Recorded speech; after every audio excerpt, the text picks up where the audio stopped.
Alaska may prove to be an important stop on the road to peace, and this is what U.S. President Donald Trump has been striving for since the beginning of his second term in the White House. Organizing the Trump-Putin summit is also a major challenge for the organizers. How do the residents of Anchorage feel about these talks, about this meeting? They came to loudly express their solidarity with Ukraine. And for Putin, my real words are, get out of Ukraine. Please. Several hundred people gathered in downtown Anchorage, hoping that the talks between the U.S. and Russian presidents in their city will be the first step toward lasting peace in Ukraine.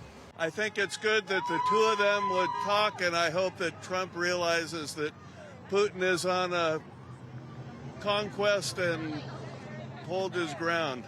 I think the United States needs to back Ukraine.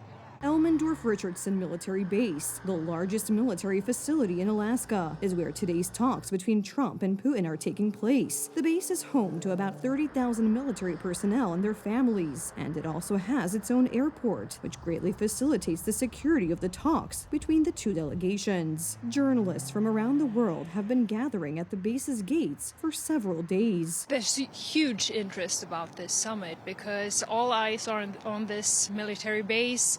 I think that people in Sweden are even more interested in what's happening here than Americans, frankly, that I talk to. There is huge interest in the outcome of the meeting.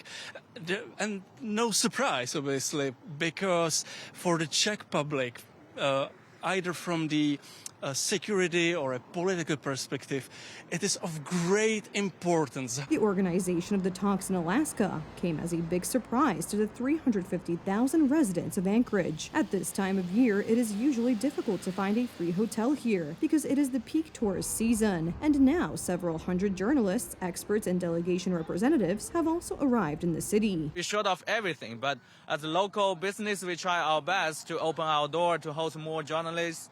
And we even provide our own family cars to try to help the journalists.